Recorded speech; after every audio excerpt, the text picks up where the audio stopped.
Effectivement, et je confirme que effectivement l'effet se fait ressentir presque immédiatement ou dans le quart d'heure ou la demi-heure qui suit, puisque je suis j'allais dire un grand consommateur, je suis un bon consommateur de tyrosine.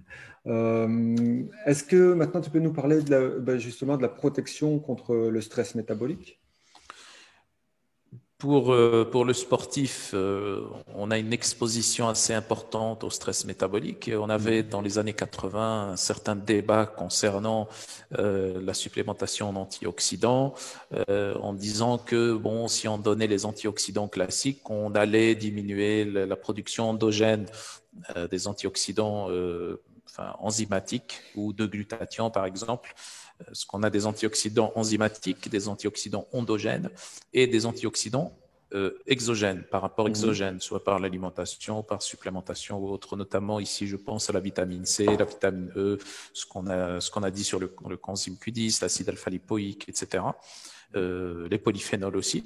Donc tout ça, ça a été déjà discuté auparavant, il y a maintenant quelques dizaines d'années, où on disait que si on avait un apport exogène important en antioxydants, ce qui allait se passer, c'est qu'on allait diminuer la synthèse des antioxydants endogènes, ce qui est complètement faux, puisque maintenant, on sait très bien que si on prend juste l'exemple de ces molécules que j'avais citées pour ne pas s'étaler trop, si on prend juste l'exemple de l'acide alpha-lipoïque, de la vitamine C, de la vitamine E, du coenzyme Q10, ils permettent en réalité de fonctionner en synergie avec le glutathion.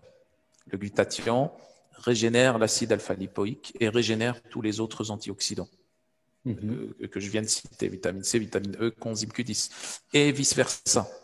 Donc, la vitamine C régénère le glutathion, l'acide alpha-lipoïque régénère le glutathion, le coenzyme Q10 régénère le glutathion. Donc, quand on dit régénérer, c'est-à-dire augmenter l'efficacité du glutathion. Okay. Augmenter l'efficacité d'une molécule. Et donc là, par exemple, je peux citer à titre d'exemple, biochimiquement parlant, on a ce qu'on appelle le cycle glutathion-ascorbate, où le glutathion et la vitamine C fonctionnent ensemble sur une même voie, sur les mêmes réactions. Donc, si on supplémente en vitamine C, on augmente la synthèse endogène de glutathion plutôt.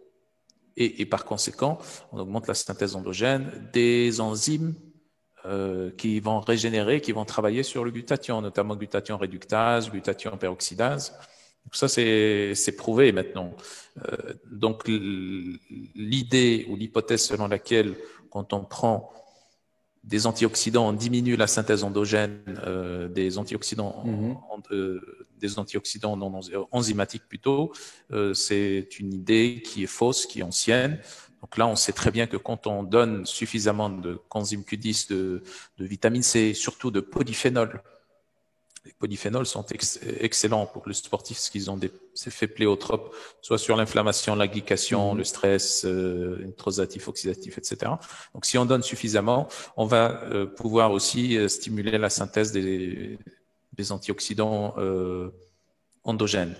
Donc, là, pour le coup, quand on dit stress métabolique, c'est en fait un terme générique qui regroupe les différents types de stress biochimiquement parlant, qu'on peut avoir biochimiquement parlant, notamment stress oxydatif, stress nitrosatif, glycation, qui produit les fameux AGE, les produits finis de la glycation avancée, et puis l'inflammation aussi. Et donc, on cite en fait ces stress métaboliques, ces différents types de stress métaboliques, mais ils ne sont pas séparés en réalité. Ils fonctionnent ensemble. L'inflammation produit tous ces stress-là. La glycation produit de l'inflammation. Le stress oxydatif produit de l'inflammation et de la glycation. Donc, c'est lié. Donc, c'est pour ça qu'on dit les stress métaboliques. Donc, tous ces stress métaboliques sont inhibés, ou en tout cas sont diminués ou ramenés à des valeurs optimales ou normales pour l'organisme du sportif par les polyphénols, par des oméga 3 par exemple, pour leur effet anti-inflammatoire très puissant, et puis par tout ce qu'on avait cité tout à l'heure par rapport à la protection des mitochondries, notamment la coenzyme Q10, astaxanthine, acide alpha-lipoïque, donc qui sont très très intéressants pour protéger la cellule et les mitochondries et donc protéger l'organisme du sportif. Après, bien entendu, il ne faut pas en abuser. Pourquoi il ne faut pas en abuser? Parce qu'il y a aussi un autre débat très passionnant dans le monde de la physiologie de l'exercice qui a eu lieu aussi dans les années 90 et même début des années 2000, où on avait discuté du fait que est-ce que réellement le sportif a besoin d'antioxydants? Parce qu'en fait, on était passé du débat de il ne faut pas donner des antioxydants exogènes pour ne pas diminuer la synthèse des antioxydants endogènes. Une fois que c'est réglé, on est passé à un autre débat de est-ce qu'il faudrait donner des antioxydants. La réponse, bien entendu, vous le comprenez, c'est pas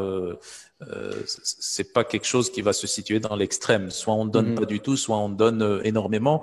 Enfin, il faut être mesuré parce que tout simplement, il y a une partie du stress oxydatif et du stress métabolique en général qui est produite par l'activité physique et par le sport, qui est bénéfique pour le sportif parce que ça permet de renforcer ses tissus, parce que ça permet de renforcer ses systèmes antioxydants, parce que ça permet de renforcer ses systèmes anti-inflammatoires.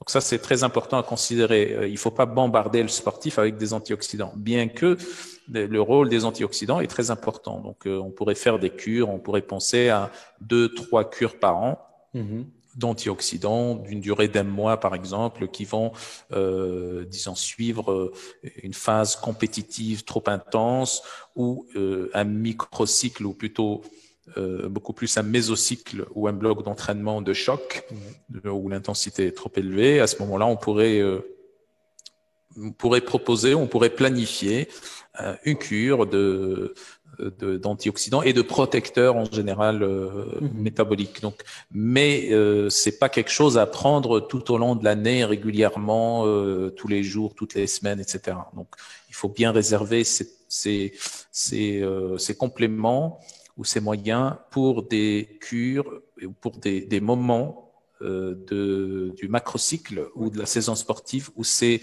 trop intense.